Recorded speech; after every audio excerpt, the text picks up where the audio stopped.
Mnangagwa reportedly blocks Ezra Chadzamira'S prosecution over corruption in Masvingo. This is a very saddening report that is coming from Masvingo, showing exactly the level of lawlessness and where lawlessness really is coming from when we look at what is happening in the nation. Just in the last show, we talked about the kind of rogue behavior, lawlessness, disrespect of order that we saw was experienced in Masvingo, especially with some of these cars that were coming from the ZANU-PF conference in Mutare, with them not wanting to follow queues, not even wanting to pay on toll gates, and just driving, anyhow, with cars that even don't have number plates. And yet, when you do that as an ordinary citizen in Zimbabwe, the police will impound your car and you never get it. But these people who tell themselves that, who are supposed to be elected officials, elected by us, the citizens, and they are supposed to be answerable to us, the citizens, but they are showing us the middle finger and trying to demonstrate to us that they have no regard for the citizens of Zimbabwe, what we say, what we think, what we feel, because they have the power, and the power they have, they did not get it because of our contribution. That's the behavior that we always see happening with the people of ZANU-PF. So Ezra Chadzamira has been known for a very, very long time, even in the days of Mugabe. I remember at one time he was said to have taken,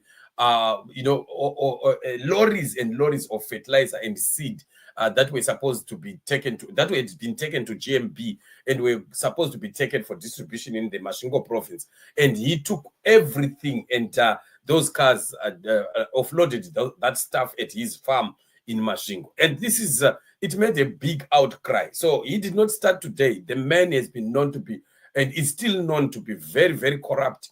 The people that are in Masvingo, they know what I'm talking about, and many, many other things. And it was actually said that he has become such a thug that even when anything happens or a crime is committed or the law is broken at any point, if the name of Chadzamira is just said, then automatically the story changes altogether. Police will quickly withdraw and cover up, and even help to cover up the crimes committed by whoever will be doing it on behalf of Ezra Chadzamira. So this is really not the Zimbabwe that we want. And this kind of a country that Mnangagwa has created for us is really a painful one. It's a country, that nobody wishes to stay in. It's a painful, painful home, for the citizens.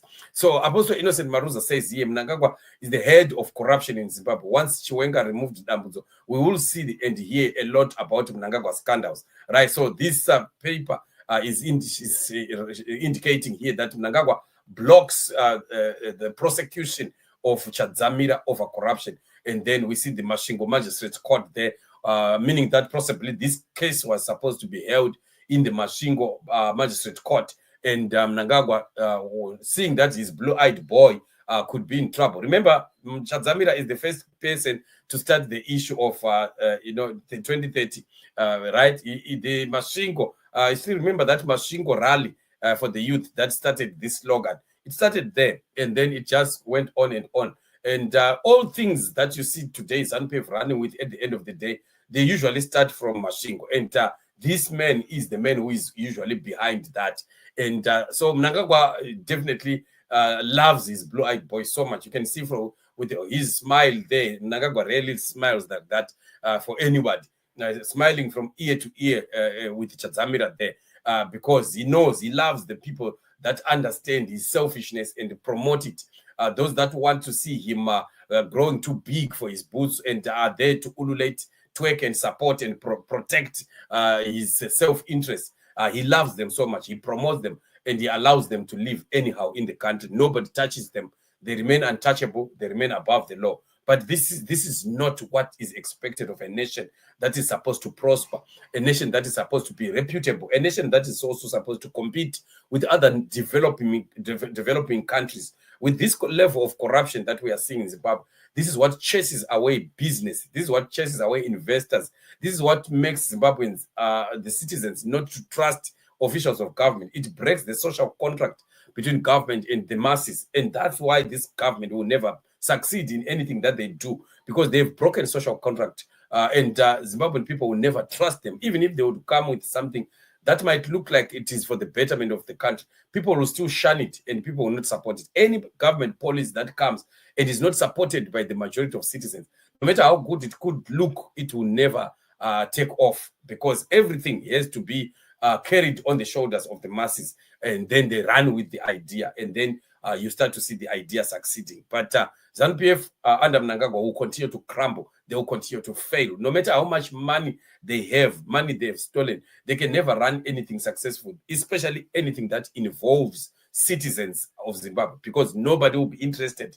The moment the citizens know that it's a thing that has them in the center, people are not ready to support it. People are ready to shun it, to block it, and nothing moves. Look at what has happened to the economy of Zimbabwe. They tried to change the currency. They tried to say this and that. They tried to lie and say we are introducing gold coins. Even the gold coins themselves collapsed. Where have you ever heard of gold coins that collapse?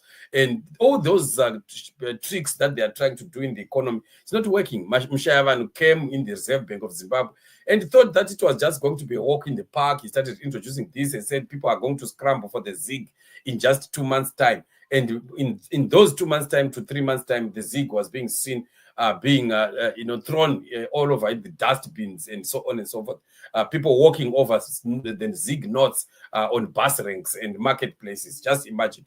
And it did not work. Why? They are forgetting one thing. What Mnangagwa and ZANU-PF forget is that the social contract is the most important aspect of any successful government, failure of which you are not going to go anywhere. You will not get anywhere, and you will not never succeed. So we are watching to see them while they think they are going to succeed, but in a way, they are actually reaching the very last days of their presidency and their governance. This is the end. It's the last kicks of a dying horse. Mnangagwa and Gananda are on their way out. There's a wind blowing which will overwhelm them, and they can never stop it. Let's keep praying and believing God for our nation. We know that our God is faithful and his word shall come to pass even in this season. Let's keep on standing until victory is certain. We are fighters. Aluta continues, Zimbabwe. Aluta.